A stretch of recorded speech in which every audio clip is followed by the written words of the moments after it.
वालेकुम स्टूडेंट्स। तो आज जो है मतलब हम अपनी सबसे पहली वर्चुअल लैब परफॉर्म करेंगे। सही है। वैसे तो मैंने आप लोगों को जो है दो सॉफ्टवेयर्स का बताया था। एक गेट स्लिम के नाम से था, गेट स्लिम। और अभी ये दूसरा हमारा इलेक्ट्रॉनिक्स का जो है एक सॉफ्टवेयर है। सही है, जो कि जो है मतलब हम बहुत फ्रीक्वेंटली यूज़ करेंगे आगे भी, थर्ड ईयर में, और जो है मतलब इस ईयर में भी नीड होगी। तो सही है, प्रोजेक्ट्स बनाने के लिए बहुत हेल्पफुल है। तो इस सॉफ्टवेयर को देख लेते हैं। इंस्टॉलेशन की वीडियो मैं पहले ही मतलब जो है ड्राइव पे अपलोड कर चुका हूँ। तो अब हम जो है ना इसको ज़रा सा वो करते हैं, एक्सेस करते हैं और इस सॉफ्टवेयर को देखते हैं। हमारा जो प्रैक्टिकल सेशन है उसको मतलब जो है हम करते हैं कि किस तरीके से परफॉर्म कर सकते हैं हम इसके ऊपर ना। अब यहाँ पे मैंने दो प्रैक्टिकल लैब्स जो है ना वो किए हैं, इस फाइल के अंदर जो है स्कैन किए हैं। एक है जो है आपकी एक्सक्लूसिव गेट्स की, सही है, और एक जो है आपके पास है उसकी हाफ एडर और फुल एडर की। सही है। इसकी थ्योरी हम पढ़ चुके हैं, बोर्ड पे भी परफॉर्म कर चुके हैं, गेट स्लिम पे भी परफॉर्म कर चुके हैं। इसको एक बार हम जो है मतलब इस सॉफ्टवेयर पे परफॉर्म करके देख लेते हैं, जिसका नाम है मल्टी सिम। सही है, कि मल्टी सिम के ऊपर जो है हम इस लैब को किस तरीके से परफॉर्म कर सकते हैं। ठीक है, मैं दोनों लैब्स परफॉर्म नहीं करवाऊँगा, मैं सिर्फ एक लैब परफॉर्म करवाऊँगा। दूसरी लैब जो है आप लोगों ने मुझे परफॉर्म करके दिखानी होगी। सही है, मतलब वो कुछ इस तरीके से होगा कि वो स्टूडेंट्स परफॉर्म करेंगे और स्क्रीनशॉट्स या फिर रिज़ल्ट्स जो है ना वो स्टूडेंट्स मुझे ड्राइव के ऊपर जो है वो करेंगे, टर्न इन करेंगे, जैसे असाइनमेंट्स को मतलब आप लोग भेजते हैं। ठीक है, तो ये ज़रा सॉफ्टवेयर वो हो जाए, लोड हो जाए, उसके बाद फिर हम अपना लाइव सेशन मतलब लैब का सेशन स्टार्ट करते हैं।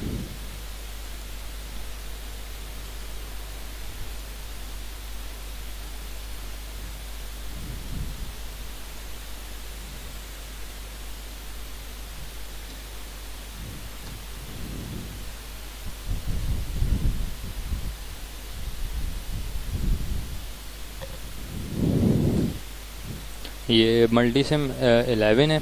इंस्टॉलेशन की जो मैंने वीडियो भेजी है वो है 14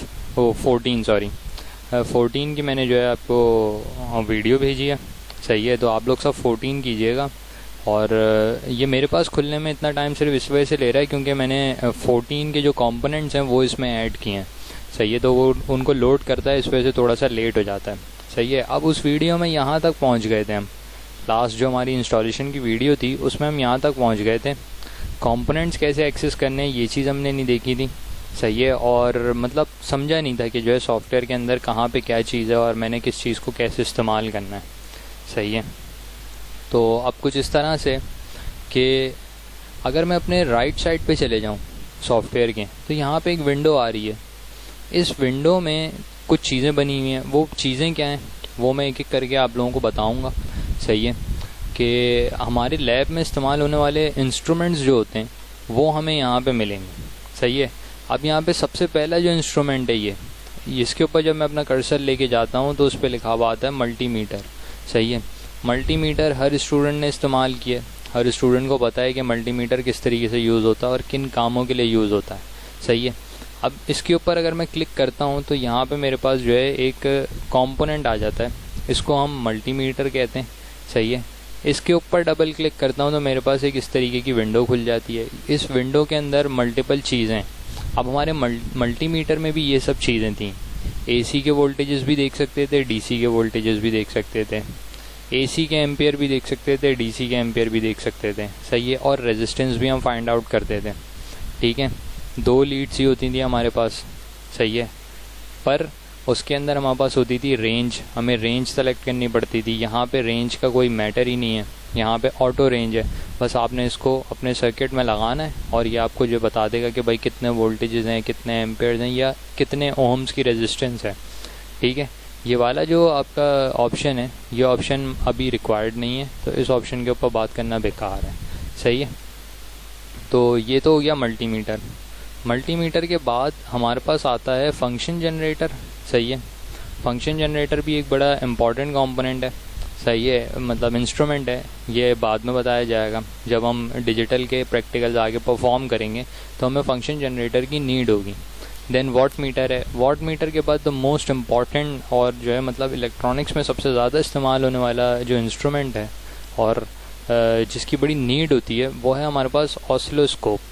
सही है, ऑसिलोस्कोप जो है वो आपको सिग्नल्स के चलने का, सही है, मतलब वो बताता है कि लाइन में या आपके सर्किट में सिग्नल किस तरह से जो है ना चल रहा है, वोल्टेज की मूवमेंट क्या है, वोल्टेज किस तरीके से मूव कर रहा है आपकी लाइन में।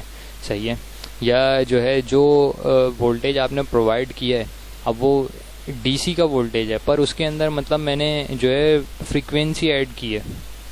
सही है, या फिर जो है वो एसी है और एसी को जो है मतलब मैंने PWM बनाया हुआ है। सही है, वेव्स की फॉर्म हमने देखनी है यहाँ पे।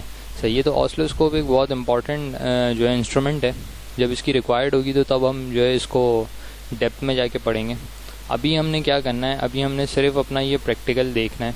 सही है, एक्सक्लूसिव और गेट, ठीक है, सबको पता है एक्सक्लूसिव और गेट क्या है। सही है, एक्स और जिसको हम कहते हैं।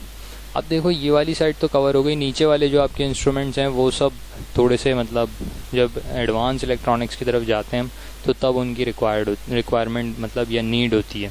सही है, अभी उनकी नीड है नहीं। सही है, क्या पता शायद हम थर्ड ईयर में इसको इस्तेमाल कर रहे हो जब हम प्रोजेक्ट्स वगैरह के ऊपर काम करें। सही है, तो जो इम्पोर्टेंट थे वो ऑसिलोस्कोप तक थे। सही है, तो ऑसिलोस्कोप भी मतलब अभी डिफ़ाइन की नहीं है, इंशाल्लाह आगे जब प्रैक्टिकल्स में नीड होगी तो फिर इसको डिफ़ाइन करूँगा मैं। ठीक है, फिर हम आ जाते हैं कि कंपोनेंट्स कहाँ से मिलेंगे हमें। सही है, तो देखो यहाँ पे हमारे पास क्या खुल गया, सेलेक्ट कंपोनेंट की विंडो। सही है, इसके अंदर ग्रुप देख लो, ग्रुप में यहाँ पे सोर्सेज हैं। सोर्सेज हम किनको कहते हैं, AC सोर्स, DC सोर्स। सही है, जो हमें करंट और वोल्टेजेस प्रोवाइड करती हैं। सही है, ये देखो ये DC की पावर सोर्स बैटरी बनी हुई है, ये AC की पावर सोर्स। सही है, ये एक सिग्नल टाइप का कुछ बना हुआ है। ठीक है, फिर उसके बाद ये ग्राउंड है हमारे पास। ठीक है, ग्राउंड एक बहुत इम्पॉर्टेंट मतलब वो है, इसमें क्या कहते हैं, वर्चुअल लैब के अंदर ग्राउंड की बड़ी नीड है, ग्राउंड के थ्रू ही बहुत से काम हो रहे होते हैं। सही है, फिर हम बात करते हैं बेसिक की, तो बेसिक के अंदर हमारे पास देखो क्या चीज़ें आती हैं, स्विच आ जाता है, ट्रांसफार्मर, इस चीज़ को छोड़ दो, ये समझ में नहीं आई अभी। ठीक है, आपके पास स्विचेस आ जाते हैं, ट्रांसफार्मर आ जाते हैं, रिलेज आ जाती हैं, कनेक्टर, सॉकेट। अब देखो कनेक्टर की सर्किट में अभी तो नीड नहीं है, पर जब हम PCB वगैरह डिज़ाइन करते हैं तो तब हमें कनेक्टर्स की और सॉकेट्स की और इन सब चीज़ों की नीड होती है। फिर रजिस्टर, हर कोई रजिस्टर से वाकिफ़ है, कैपेसिटर से भी वाकिफ़ है, इंडक्टर हाँ हमने यूज़ नहीं किया। फिर हम कैप इलेक्ट्रोलाइट की बात करें। सही है, अब ये वाले जो कैपेसिटर्स होते हैं ये पोलैरिटी वाले कैपेसिटर्स होते हैं। ये जो कैपेसिटर है इसमें पोलैरिटी नहीं होती। पोलैरिटी से मुराद ये कि इसकी इस लेग पे पॉजिटिव लगा दूं या इस लेग पे पॉजिटिव लगा दूं, डजेंट मैटर, इसको कोई फ़र्क नहीं पड़ता। पर अगर हम इस वाले कैपेसिटर की, इलेक्ट्रोलाइट कैपेसिटर की बात करें तो इसके अंदर आपको लेग्स डिफ़ाइन होती हैं कि ये लेग पॉजिटिव है, ये लेग नेगेटिव है। सही है, फिर वेरिएबल कैपेसिटर्स आ गए। ठीक है, जिसके अंदर आप वेरी कर सकते हैं कैपेसिटेंस को। इंडक्टर्स आ गए, इंडक्टर्स भी हमने बाद में आगे पढ़ना है। पोटेंशियोमीटर्स आ गए, पोटेंशियोमीटर्स हमारे पास क्या हैं, वेरिएबल रजिस्टर्स। ठीक है, तो ये वेरिएबल रजिस्टर्स आ गए। फिर हम आगे चले जाते हैं, डायोड्स आ गए, डायोड्स भी सबने पढ़े। ठीक है, शॉर्ट की वगैरह नहीं पढ़ा, पर ये देखो ब्रिज रेक्टिफायर हमने बनाया था। सही है, फिर ये वाला एक डायोड आ गया हमारे पास। सही है, वर्चुअल डायोड छोड़ दो, ये रहा आपका डायोड ना, जो हमने पावर सप्लाई में यूज़ किया था। ठीक है, ट्रांजिस्टर्स आ गए, ट्रांजिस्टर्स भी अभी हमने जो है मतलब स्टडी नहीं किए हैं। ठीक है, अब हम बात करते हैं एनालॉग की। सही है, तो एनालॉग में अब आपके पास यहाँ पे वो चीज़ें बनी बनाई हैं, जो चीज़ें मतलब कंपैरेटर हमने बनाना था तो वो बनी बनाई हैं यहाँ पे। ठीक है, उस चीज़ों को भी आप बना सकते हैं। अब ये है TTL। TTL क्या है आपके पास, यहाँ पे आपके पास जो है गेट्स हैं सारे, ये गेट्स की ICs हैं और ये आपके पास सिर्फ गेट्स हैं। सही है, गेट्स की ICs भी मिलेंगी इसमें आपको। ठीक है, अब ये कौन सा गेट है भाई, सही है, ये नैंड गेट है। सही है, ये नॉर है। ठीक है, ये देखो ये यहाँ पे इनके फंक्शंस लिखे हुए हैं, 2 इनपुट नैंड। सही है, हेक्सा इन्वर्टर है। ठीक है। हेक्सा इन्वर्टर ओसी है, हाई वोल्टेज बफर, सही है। हैंड गेट आ गया, सही है। फिर ये फ्लिप फ्लॉप्स आ गए, फ्लिप फ्लॉप्स हम आगे देखेंगे, ठीक है। 3 इनपुट नैंड आ गया, सही है। तो इस तरीके से हमारे पास यहाँ पे क्या है, गेट्स हैं, सही है। अब हम क्या कर सकते हैं कि यहाँ से जो है हम अपने गेट्स को उठाएंगे, सही है। और ये वाला जो हमारा प्रैक्टिकल है इसको परफॉर्म करके देखेंगे, ठीक है। लैचेस भी हैं यहाँ पे, बहुत सी चीज़ें हैं।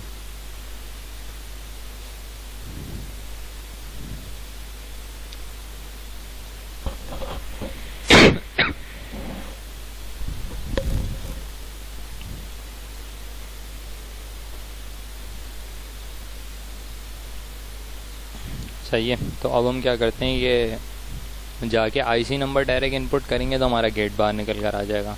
7486 की आईसी है,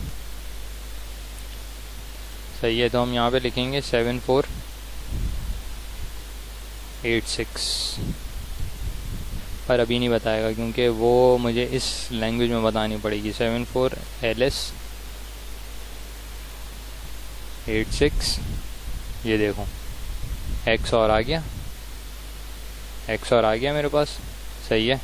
ये अब जो है यहाँ पे मैन्युफैक्चरर जो है वो चेंज हो रहा है, सही है। गेट वही है पर मैन्युफैक्चरर चेंज हो रहा है, ठीक है। तो अब हमने क्या करना है कि यहाँ से जो है ना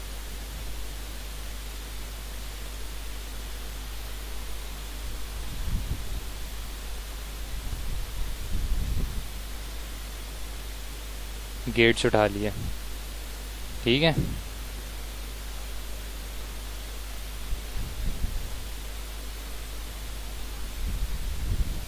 एक बार लैब में जाके देख लेते हैं, AB, ठीक है। अब हम इस सर्किट को डेवलप करने की कोशिश करते हैं यहाँ पे, सही है।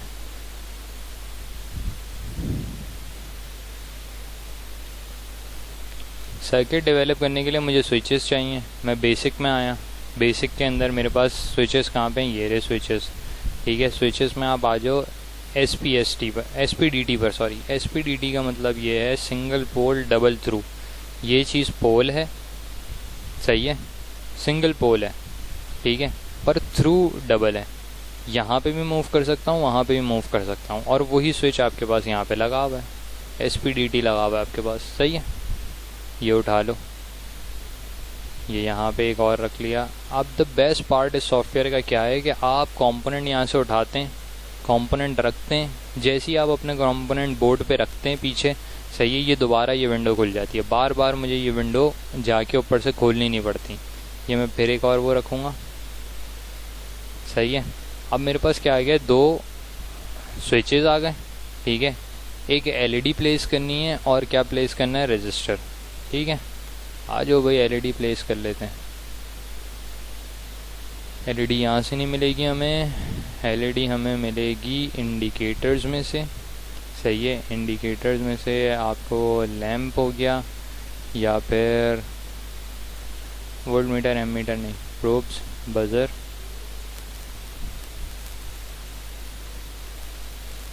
ये तो वो है LCD है। ये 7 सेगमेंट्स हैं, सही है। 7 सेगमेंट्स भी नहीं,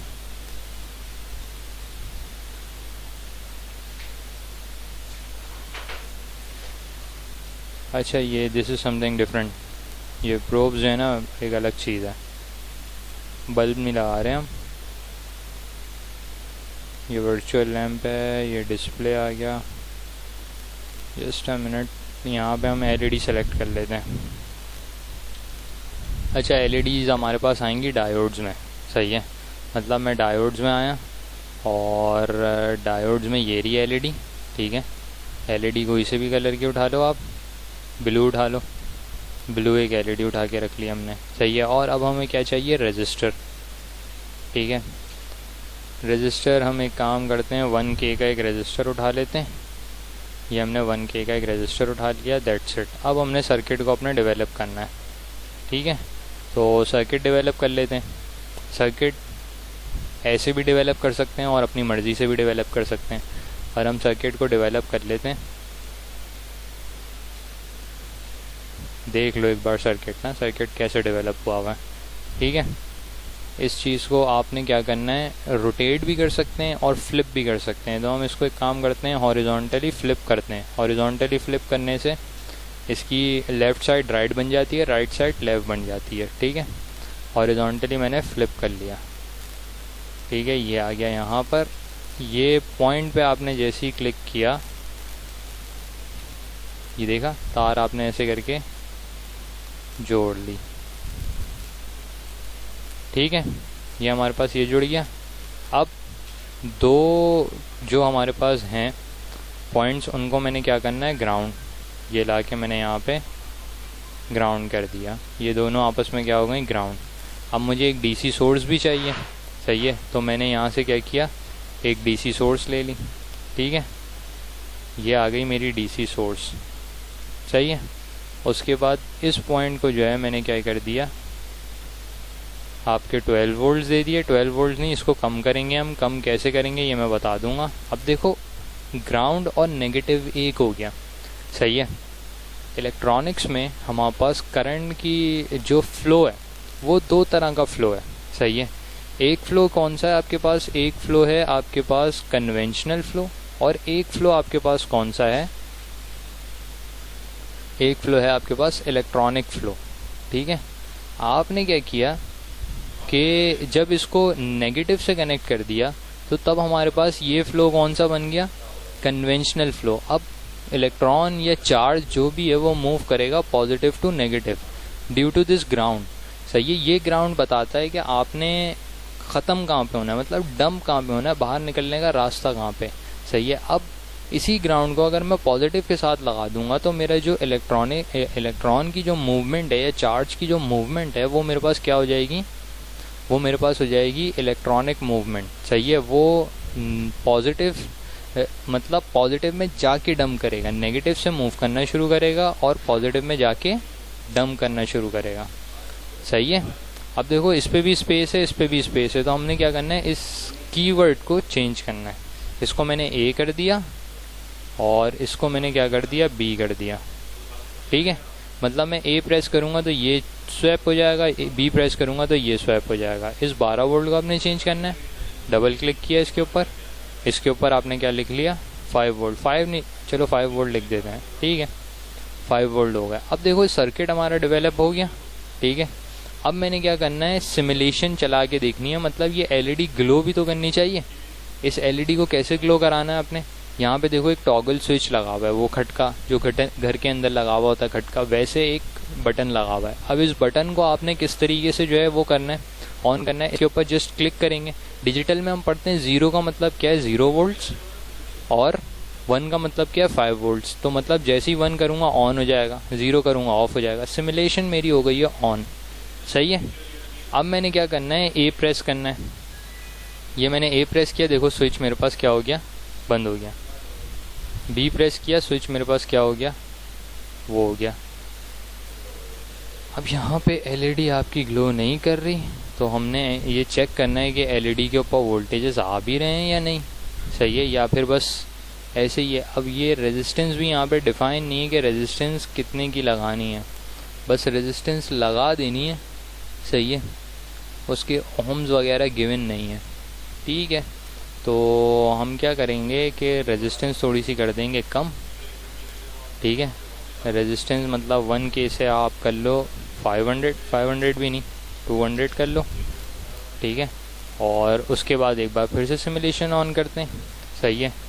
अगेन ए प्रेस करते हैं, एलईडी ग्लो कर रही है, बंद हो गई, ग्लो कर रही है, बंद हो गई, सही है। बी प्रेस करते हैं, ग्लो कर रही है, ग्लो कर रही है। दोनों को ऑन कर देते हैं, सही है। अब जो हमारा एक्सक्लूसिव और गेट है वो क्या करता है, वो ये करता है कि अगर सिमिलर इनपुट्स आते हैं, सही है, जैसे दोनों अगर 12 वोल्ट्स आ रहे हैं, सिमिलर है, 1 आ रहा है, मतलब 5 वोल्ट आ रहे हैं, सिमिलर है, 1 आ रहा है, तो आपके पास क्या हो रहा है, एलईडी ग्लो नहीं कर रही, आगे ये इनपुट पे 0 दे रहा है। और अगर दोनों के और अगर डिफरेंट इनपुट्स आ रहे हैं, मतलब ए 0 हो गया और बी 1 हो गया, तो एलईडी आपके पास क्या कर रही है, ग्लो कर रही है, सही है। या ए 1 हो गया, बी 0 हो गया, तब भी एलईडी आपके पास ग्लो कर रही है। और अगर दोनों 0 हो गए तो तब तो ऑब्वियस सी बात है, एलईडी आपके पास क्या करनी चाहिए, ग्लो नहीं करनी चाहिए। सही है। अब हम एक एडिशनल काम और करते हैं, हम मल्टीमीटर को ज़रा यूज़ करके देखते हैं। सही है, हमने यहाँ पे लगा दिया मल्टीमीटर। ठीक है, ये चेक करने के लिए कि एलईडी के ऊपर वोल्टेजेस कितने आ रहे हैं। सही है, हम ये भी तो चेक कर सकते हैं ना कितने वोल्टेजेस आ रहे हैं एलईडी के ऊपर। देखो वोल्ट वी के ऊपर सेलेक्टेड है, इस लाइन का मतलब है डीसी, इसका मतलब है एसी। ऑन कर लो। ठीक है, अभी देखो 0 वोल्ट्स आ रहे हैं। जैसे ही मैं किसी एक को 1 करता हूँ, सही है, अब मेरे पास कितने होगा 3.37 वोल्ट्स। सही है, एक एलईडी को ग्लो करने के लिए इतने ही वोल्टेज चाहिए होते हैं। सही है, पर डिपेंड करता है कि एलईडी का कलर कौन सा है। ठीक है, तो अब हमने यहाँ पे एक मल्टीमीटर का भी यूज़ देख लिया कि मल्टीमीटर को किस तरीके से यहाँ पे अटैच करके आपने देखना है कि इनपुट कितना आ रहा है या आउटपुट कितना आ रहा है। सही है, और देखो अब ये 0 हो जाएगा। ठीक है, तो जो है हमारे पास और गेट की ये लैब परफॉर्म हो गई। अब आप लोगों ने क्या करना है, आप लोगों ने ये करना है कि इस टेबल को कंप्लीट करना है। ठीक है, ये टेबल कंप्लीट हो जाएगा। सही है, उसके बाद फिर आपने एक काम और क्या करना है कि ये वाली हमारा लैब सेशन है, ठीक है, इस लैब सेशन को आपने परफॉर्म करना है इसी सॉफ्टवेयर पे। ठीक है, ये सब मैंने आपको बना के दिखाया है। ठीक है, और ये भी मैंने बताया किस तरीके से इनपुट जाएंगे, कैसे इनपुट जाएंगे, एलईडी कहाँ से एक्सेस होगी, रेजिस्टेंस कितनी है, क्या है। ठीक है, तो ये टेबल्स आप कंप्लीट करेंगे और उसके बाद जो है उस पर क्या कहते हैं क्लासरूम पे आप लोग मुझे ये सेंड करेंगे। ठीक है, तो इस चीज़ को फिर यहीं तक रखते हैं। सो अल्लाह हाफिज़।